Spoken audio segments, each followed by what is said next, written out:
ಲಕ್ಷ ಬಹಳ, ಲಕ್ಷ ಕೊಡ್ತೇನೆ, ಕೋಟಿ 2 ಕೋಟಿ ಸರಿ, ಒಂದು ಪೂರ್ಣ ಬೆರಳು ಬೇಡಪ್ಪ, ಒಂದು ಮೇಲಿನ ಒಂದು ಅಂಗಲ ಅಷ್ಟು ಕೊಟ್ಬಿಡು, ಅರ್ಧ ಕೊಡು. ಅಷ್ಟು ಕೊಡ್ಲಿಕ್ಕೆ ಏನೂ ಕೊಡೋದಿಲ್ಲ. ಕೊಡ್ತಿದ್ರೆ ಹಣ ಕೊಡಿ, ಇಲ್ಲದೆ ಇದ್ರೆ ವಾಪಸ್ ಹೋಗಿ.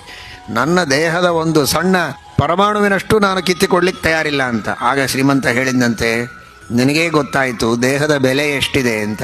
1 ಕೋಟಿ ಅಲ್ಲ, ಎಷ್ಟು ಕೋಟಿ ಕೊಟ್ಟರೂ ಒಂದು ಬೆರಳು ಕೊಡೋದಿಲ್ಲ ಅಂತೀಂದರೆ ಅಷ್ಟು ಕೋಟಿ ಕೋಟಿ ರೂಪ ಬೆಲೆ ಬಾಳುವ ದೇಹವೇ ನಿನಗೆ ದೇವರು ಕೊಟ್ಟಾಗ ದೇಹವನ್ನು ಚೆನ್ನಾಗಿ ದುಡಿದು ಹಣ ಗಳಿಸೋದು ಬಿಟ್ಟು ಭಿಕ್ಷೆಯಾಗಿ ಬೇಡ್ತಿದೆ, ಹೋಗಾಚೆ ಅಂತ ಹೇಳುವ ತಾತ್ಪರ್ಯ. ದೇಹಮಾನಿ ವೈಶ್ರವಣ ಅಂತ. ಅಂಥ ಬೆಲೆ ಬಾಳುವ ವಸ್ತು ಈ ದೇಹ. ಈ ದೇಹದಿಂದ ಏನಾದರೂ ಸಂಪಾದನೆ ಮಾಡಬಹುದು. ಬರೀ ಶ್ರೀಮಂತಿಕೆ ಇವತ್ತಿನ ದುಡ್ಡಲ್ಲ, ಮೋಕ್ಷದ ಸಂಪತ್ತನ್ನೇ ಪಡೆದುಕೊಳ್ಳೋದಕ್ಕೆ ಸಾಧ್ಯ ಇದೆ ಇದೇ ದೇಹದಿಂದ, ಇದೇ ಮನಸ್ಸಿನಿಂದ. ಸತ್ಕಾರ್ಯಗಳನ್ನು ಮಾಡಿದರೆ, ಪುಣ್ಯ ಕಾರ್ಯಗಳನ್ನು ಮಾಡಿದರೆ, ಗುರುಗಳ ಸೇವೆಯನ್ನು ಮಾಡಿದರೆ, ದೇವರ ಸೇವೆ ಮಾಡಿದರೆ ಮೋಕ್ಷವನ್ನೂ ಪಡೆಯಬಹುದು.